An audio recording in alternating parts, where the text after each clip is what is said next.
Professeur Jean-Emmanuel de Acoussé, bonjour. Bonjour Monsieur Samary. Rappelons-le, vous êtes président de la commission médicale du CHU de Nîmes et comme Nicolas Best, le directeur général, je voulais vous remercier d'accueillir notre rédaction ce lundi sur Objectif Gare pour faire le point sur la situation autour du Covid dans cet établissement nîmois. Et c'est d'ailleurs ma première question que je souhaitais vous poser.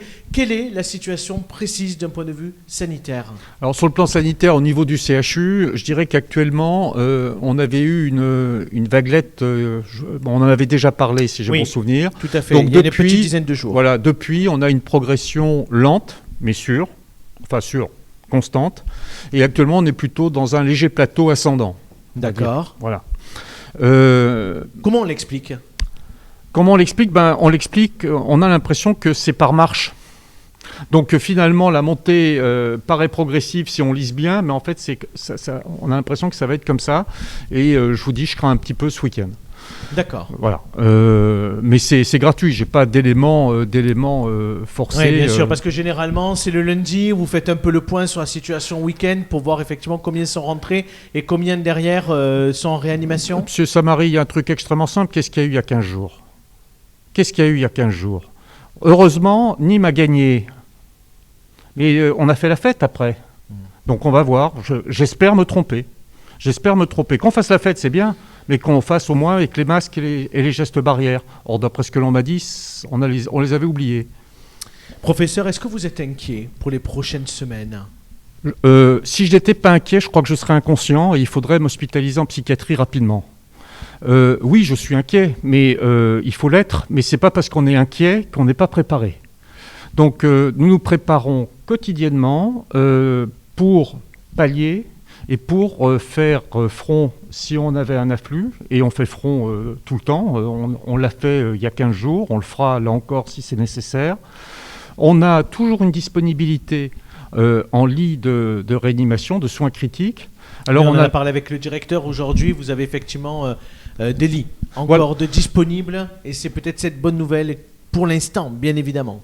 On a surtout un turnover, un flux entre les entrées et les sorties qui se fait. Donc ceci veut dire que même si on peut être à un moment donné plein en réanimation, c'est-à-dire que tous les lits sont pris, mais on peut très bien les libérer, ils peuvent très bien se libérer. Donc jusqu'à présent, avec un vase d'expansion au cas où, c'est ce que l'on fait régulièrement. Et actuellement, on n'a pas été obligé de déprogrammer. Ou de réorganiser les interventions chirurgicales. Et ça nous paraît extrêmement important parce que les déprogrammations, ce sont des malades qui ont besoin d'être opérés. On ne se fait pas opérer pour le plaisir. Donc c'est pour des pathologies qui sont ennuyeuses. Et plus ça dure et plus on retarde, moins c'est bon. On a déjà vu les résultats et on n'a pas fini de les voir, les résultats après la première vague. Jeudi soir dernier, le président de la République Emmanuel Macron a pris la parole, a annoncé de nouvelles mesures, en particulier celle d'un couvre-feu qui concerne Montpellier, notre voisin Héraultais. Comment vous avez accueilli cette nouvelle ? Premièrement, je l'ai accueilli comme on doit accueillir des décisions qui sont prises par le président de la République. Déjà, c'est le premier point. La deuxième chose, je les ai accueillis normalement, très bien, parce que ce n'est pas quelque chose qui vient de sortir. Ce sont des méthodes, toutes les méthodes qui ont été préconisées ont été déjà faites à l'étranger et marchent. Donc je vois ça pas va pourquoi... dans le bon sens. Oui, évidemment, bien sûr. Une partie de nos lecteurs, je suis obligé de vous poser la question, je me fais aussi un peu le porte-parole de ces lecteurs ce matin, disent qu'on en fait trop, qu'on dramatise trop la situation, qu'aujourd'hui ça impacte énormément l'économie, ça impacte, j'ai envie de dire, aussi la vie sociale en France. Qu'est-ce que vous pouvez leur répondre ce matin à ces gens qui sont finalement assez sceptiques ? Monsieur Samary, merci de me poser la question. L'effet économique, je peux en parler, c'est pas ma spécialité, mais enfin c'est pas difficile de voir que quand on ferme des bars, etc., des restaurants, c'est catastrophique pour tout le monde. Il faut aussi que, là, qu'est-ce qu'on paye aussi ? Il faut être clair. L'absence de mesures barrières, l'incivilité, le non-port de masque, etc., etc. Je crois que si on est...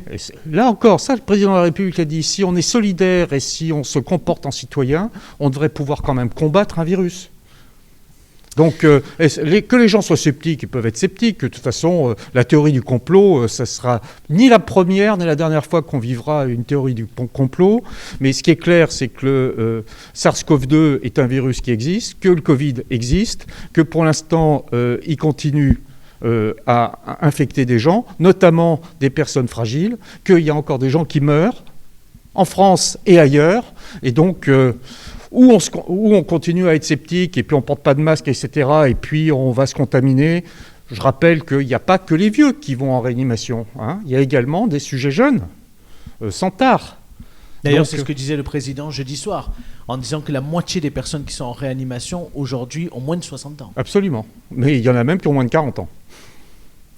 Une dernière question, parce qu'on pense aussi bien évidemment au personnel soignant, au personnel de l'établissement que mes équipes ont rencontré dans le cadre des reportages que nous avons réalisés. Dans quel état d'esprit ils sont? Comment ils vont déjà, physiquement aussi et moralement? Alors, moi je vais dire, je suis fier de travailler au CHU de Nîmes. Je suis fier parce que nous avons des hospitaliers qui sont extraordinaires. Je suis là depuis maintenant 30 ans, je crois. Et à chaque fois qu'il a fallu y aller, tout le monde y est allé.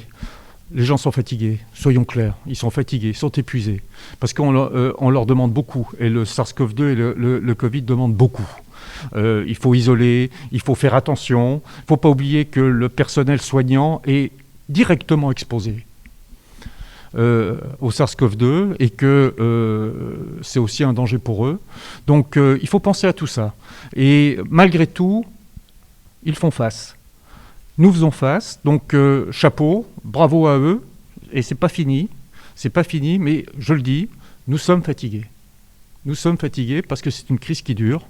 Et les crises, c'est mieux quand c'est court. Merci, monsieur le professeur, d'avoir été avec nous ce matin sur Objectif Gare. Merci à vous, monsieur Samari.